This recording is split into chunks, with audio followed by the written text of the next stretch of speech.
আসসালামু আলাইকুম viewers, welcome to my নিপুর রান্না চ্যানেল। কেমন আছেন সবাই? তো আজকে আমি আপনাদের সাথে শেয়ার করছি মেজবানি মাংস। আপনারা ইতিমধ্যে এই রেসিপি আপনারা ইতিমধ্যে এই রেসিপিটা আপনারা অনেকেই করেছেন।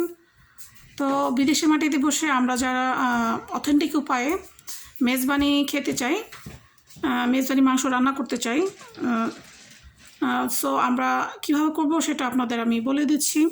তো এখানে আমি মেজবানি মাংস করতে গরুর মাংস নিয়েছি 4 কেজি। হাড়, মাংস এবং কলিজা, এখানে সব ধরনের মাংস আছে। চেষ্টা করুন সব ধরনের মাংস নিয়ে মেজবানি রান্না করতে। আর কি স্পাইস লাগছে আমি আপনাদের তা বলে দিচ্ছি। তো মেজবানি মাংস করতে অথেন্টিক উপায়ে যে স্পাইসটা মূলত লাগবে সেটা আমি আপনাদের বলে দিচ্ছি। এখানে সরিষা নিয়েছি, মিষ্টি জিরা, তারপর রাঁধুনি গুঁড়া মশলা, আপনার রাঁধুনি গুঁড়া, এটাকে আজওয়ানও বলে বিদেশে। আপনার যে কোনো স্টোরে গেলেই বলবেন আজওয়ান অথবা রাঁধুনি, ওরা বলে দিবে। আর এখানে গরম মশলা নিয়েছি, এলাচি, লং, দারচিনি, বড় এলাচ আর সামান্য গোলমরিচ, আর নিয়েছি একটা জায়ফল। আর এখানে কিছু আস্ত ধনে নিয়েছি, আর কিছু নিয়েছি জিরা। তো এখানে আমি জিরা নিয়েছি মূলত 2 টেবিল স্পুনের মতো, আর 2 টেবিল স্পুনের মতো ধনে। আর এখানে সরিষা নিয়েছি 1 টিস্পুনের মতো, আর 1 টিস্পুন মিষ্টি জিরা, হাফ টিস্পুন গোলমরিচ, একটা আস্ত জায়ফল, 10-12টি এলাচি, বড় এলাচি সহ, লং 5-6টি, এবং দারচিনি 3টে, আর 1 টিস্পুন রাঁধুনি, আর নিয়েছি এখানে চীনাবাদাম। তো মেজবানি করতে যারা সাধারণত মেজবানি রান্না করে, তারা বিয়েবাড়িতে বা বিভিন্ন মেজবানি অনুষ্ঠানে আপনারা দেখবেন ওরা মূলত চীনাবাদাম ইউজ করে, অ্যালমন্ড নয় এবং কাঠবাদামও নয়, চীনাবাদাম দিয়েই ওরা করে থাকে। তো ওরা যেভাবে করে ঠিক আমি সেভাবেই করছি, একটু এর বাইরে করছি না। তো আমি এখানে নিজের মতো করে আলাদা করে কোনো স্পাইস দিচ্ছি না। মেজবানি মাংস রান্না করতে ওরা যা যা স্পাইস ইউজ করছে আমি সেগুলি আপনাদের করে দেখাচ্ছি। তো এগুলি এখন আমি ব্লেন্ডার করে নিব, ব্লেন্ডার গুঁড়া করে নিচ্ছি। তো আমি এখন মশলাগুলো ব্লেন্ড করব। সবগুলো ধনে, জিরা, সরিষা, মিষ্টি জিরা, রাঁধুনি, এগুলো সব একসাথে আমি এখন ব্লেন্ড করে নিব।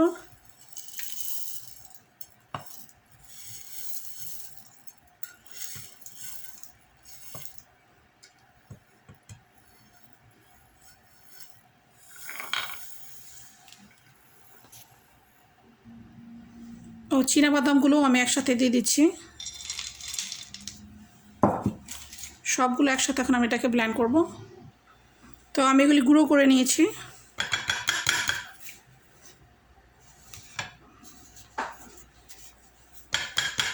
এখন আমি এটা মাংসতে ঢেলে দেব। তো এখন আমি এই গরুর মাংসে প্রথমেই যেটা করব, সরষের তেল দিয়ে দিব।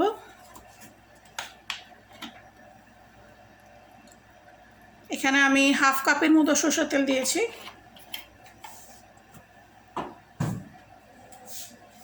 আর দিয়ে দিচ্ছি এখানে 1 বাটি পেঁয়াজ, 4 কেজি মাংস আর 1 বাটি পেঁয়াজ।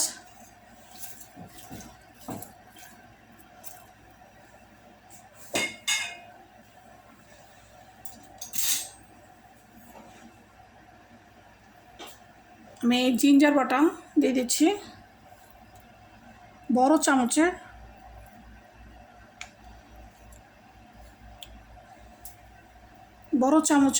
প্রায় হাফ কাপের মতো, মেজারমেন্ট কাপের হাফ কাপ।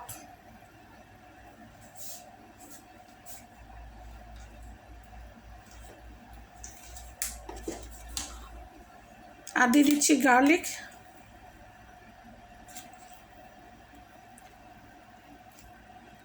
দিয়ে দিচ্ছি এখানে 2 টেবিল স্পুন।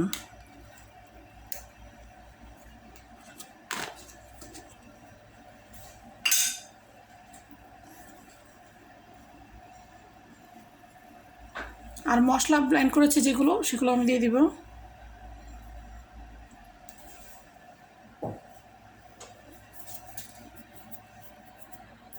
সো এখন এই মাংসটাকে নেড়ে দিচ্ছি। এটাকে মিক্সড করে নিতে হবে ভালো করে।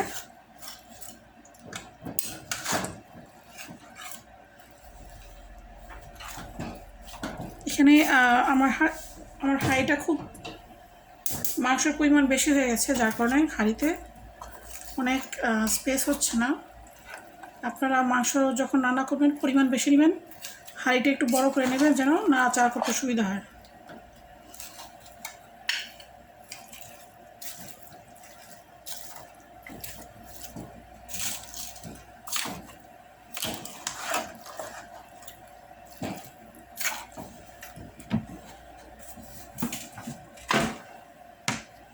এখানে আমি এখন সল্ট দিয়ে দিচ্ছি।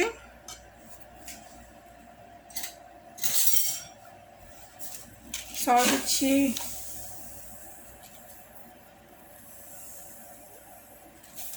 2 টেবিল স্পুন সল্ট দিয়েছি। এখন আমি প্রয়োজন মতো আপনারা সল্ট দেবেন পরিমাণ বুঝে, আর যে যেরকম পছন্দ করেন।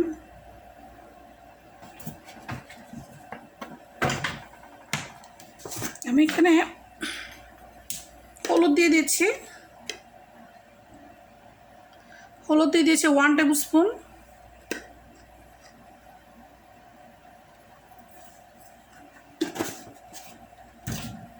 আর দিয়ে দিচ্ছি মরিচ গুঁড়া, চিলি পাউডার,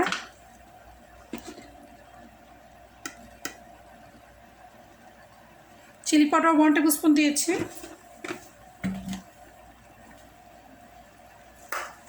1.5 টেবিল স্পুন দিচ্ছি আমি চিলি, কারণ ঝালটা আপনাদের পছন্দ মতো।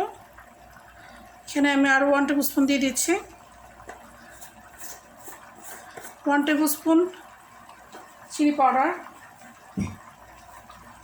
Total 2 tablespoon chilli powder দিয়েছি আমি। আপনারা স্বাদ অনুযায়ী, আপনারা যে যেরকম ঝাল পছন্দ করেন সেই অনুযায়ী দেবেন। তো 4 কেজি মাংস আমি 2 টেবিল স্পুন মরিচ গুঁড়া দিয়েছি, লাল মরিচের গুঁড়া। এখন এটাকে আমি আস্তে আস্তে মিক্স করে নিব।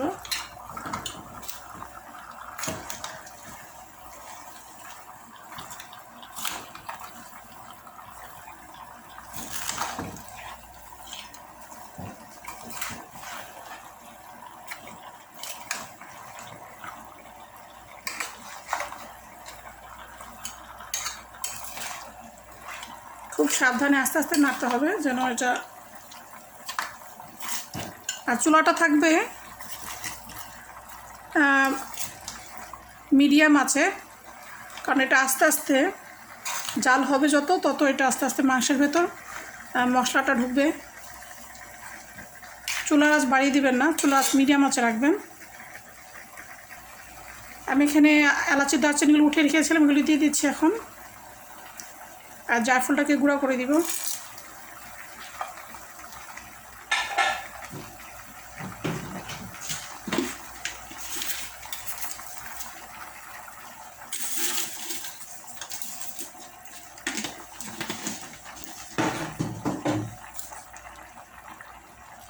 আর দিয়ে দিচ্ছি 5-6টা তেজপাতা।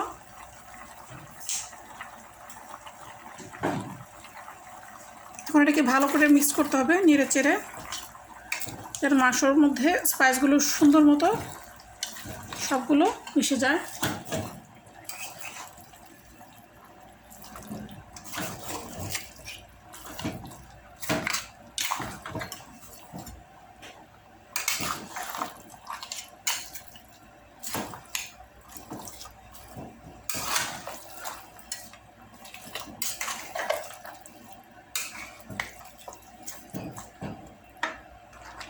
তো এখানে আমি জায়ফলটা গুঁড়ো করেছিলাম আস্ত, এখানে আমি আস্ত দেব না, এখানে 1/2 টিস্পুন মতো দিচ্ছি আর 1/2 টিস্পুন এখানে রেখে দিচ্ছি।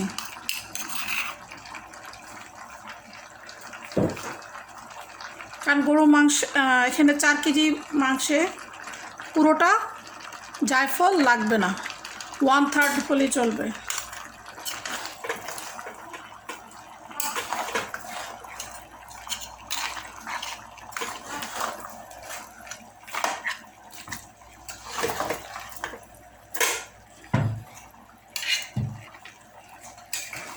মাংস থেকে সুন্দর স্মেল আসছে, সুন্দর গন্ধ আসছে।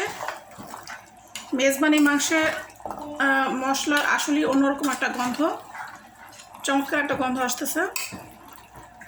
আপনারা যখন ঠিক আমার মতো করে ট্রাই করবেন তাহলে বুঝতে পারবেন যে সত্যিকার সুন্দর একটা স্মেল আসছে। এখানে মেজবানি মাংস রান্না করতে বাবুর্চিরা যা যা ইউজ করে আমি ঠিক সেইভাবেই ওদের মতো করে মশলা দিয়েছি, এর বাইরে একটু দেইনি। ওরা যেভাবে দিয়েছে, ওরা যা যা দিয়েছে আমি তাই তাই দিয়েছি। তো ভিউয়ার্স আপনারা ঠিক সেভাবেই করবেন। অনেকে টমেটো দেয়, অনেকে অনেক কিছু দেয়। আমি বলবো যে না, মেজবানি মাংস তো এটা আলাদা একটা কালচার। সো আলাদা কালচার, যেভাবে রান্না করা হয় মাংস ঠিক সেভাবেই রান্না করা উচিত, নিজের মতো করে নয়। এটা যেহেতু এটা ঐতিহ্যবাহী একটা রান্না, সো এটা সেভাবেই রান্না করা উচিত, বিকৃত করে নয়।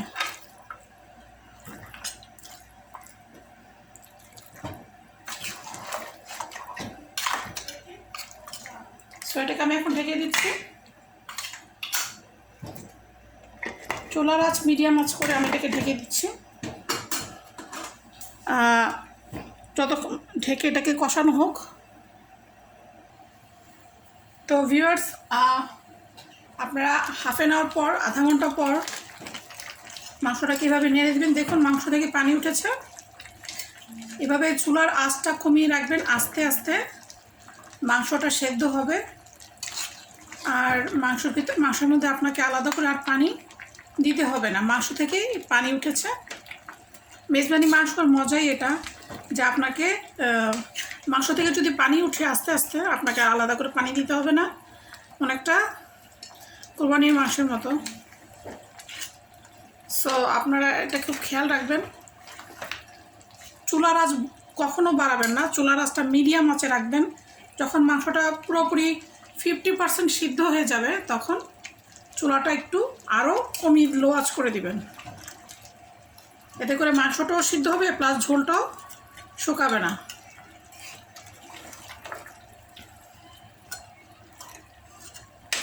মেজবানি মাংস থেকে সুন্দর গন্ধ আসছে। সো ভিউয়ার্স আপনারা মেজবানি যখন রান্না করবেন তখন চেষ্টা করবেন সব ধরনের গরুর মাংসের সব পার্ট নিতে, কলিজা, মাংস, হাড় সব কিছু মিলিয়ে করলে মাংসটা খেতে খুব টেস্টি হয়।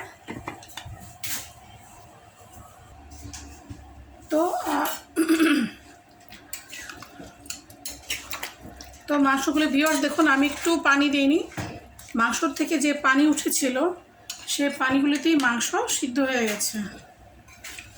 সো আমি চুলাটা এখন অফ করে দিব। মাংস অলমোস্ট সিদ্ধ হয়ে গেছে। ঠিক এভাবেই রাখবেন, কারণ মেজবানি মাংসতে হালকা গ্রেভিটা একটু ঘন থাকে, খুব বেশি ঘন না আবার খুব বেশি পাতলাও না, ঠিক এরকম কনসিস্টেন্সি থাকে। তো আপনার এইভাবে ঝোলের পরিমাণটা ঠিক এইভাবে রাখবেন, এরকমই রাখবেন। এবং মাংস সিদ্ধ হলে চুলাটাকে একদম অফ করে দেবেন। সো আপনাদের যেটা বললাম ট্রিক্স, মাংসটাকে আপনি আলাদা পানি ছাড়া যদি মাংসটাকে ঝোল এরকম রাখতে চান, সেক্ষেত্রে আপনারা চুলার আঁচ কমিয়ে দেবেন, মৃদু আছে। সময় লাগবে, তাতে কিছু যায় আসে না, কিন্তু সময় লাগলেও মাংসটা খেতে ভালো হয়। মাংসতে যদি আলাদা করে পানি না ইউজ করেন তাহলে খেতে ভালো হয়।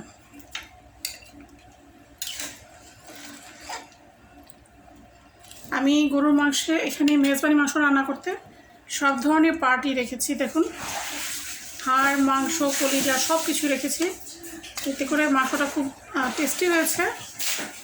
তো ভিউয়ার্স আপনারা এভাবে চেষ্টা করবেন আমার মতো করে রান্না করতে। আর আমি যা যা স্পাইস দিয়েছি ঠিক সেরকম স্পাইসি দিয়ে আপনারা আফাটিং উপায়ে রান্না করবেন। এর মধ্যে কোনো টমেটো, কোনো প্রকার অন্য কিছু দেবেন না। টমেটো দিলে এটার টেস্ট অন্যরকম হয়ে যাবে, তখন এটাকে আর মেজবানি মাংস মতো লাগবে না। সো চেষ্টা করবেন অথেন্টিক উপায়েই রান্না করতে। তো আমার রান্না হয়ে গেছে, আমি চুলাটা অফ করে দিচ্ছি। এখন এটাকে আমি সার্ভ করব। আপনারা এটা ভাতের সাথে খাবেন, কিংবা অনেকে পোলাওর সাথেও খায়। তবে চট্টগ্রামবাসী যারা মেজবানি সার্ভ করে থাকেন তারা সাধারণত ডাল কিংবা ভাত, সাদা ভাতের সাথে করে থাকে, আতপ চালের সাথে এটা করে থাকে, আতপ চালের ভাত। তো আমি এখন এটাকে সার্ভ করব। তো হয়ে গেল আমার মেজবানি রান্না। তো যারা দেশের বাইরে থাকেন, দেশের বাইরে বসে অথেন্টিক উপায়ে মেজবানি রান্না মাংস খেতে চান, তারা ট্রাই করবেন আমার মতো করে রান্না করতে।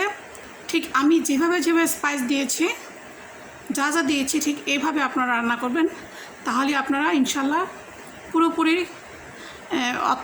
মেজবানি রান্নার টেস্ট পেয়ে যাবেন। তো আজকের মতো আমি এখানেই বিদায় নিচ্ছি। তো আমার রেসিপিটি যদি আপনাদের ভালো লেগে থাকে, আপনারা প্লিজ সাবস্ক্রাইব করবেন এবং বেল বাটনে ক্লিক করে সঙ্গে থাকবেন, লাইক দেবেন এবং কমেন্ট করে জানাবেন কেমন হয়েছে। তো আশা করি আমার রেসিপি আপনাদের ভালোই লাগবে। ঠিক এভাবে রান্না করলে আপনারাও এর অথেন্টিক মেজবানি রান্নার স্বাদটা আপনারা পেয়ে যাবেন। তো আজকের মতো এখানে বিদায় নিচ্ছি। আল্লাহ হাফেজ, সবাই ভালো থাকবেন। আল্লাহ হাফেজ।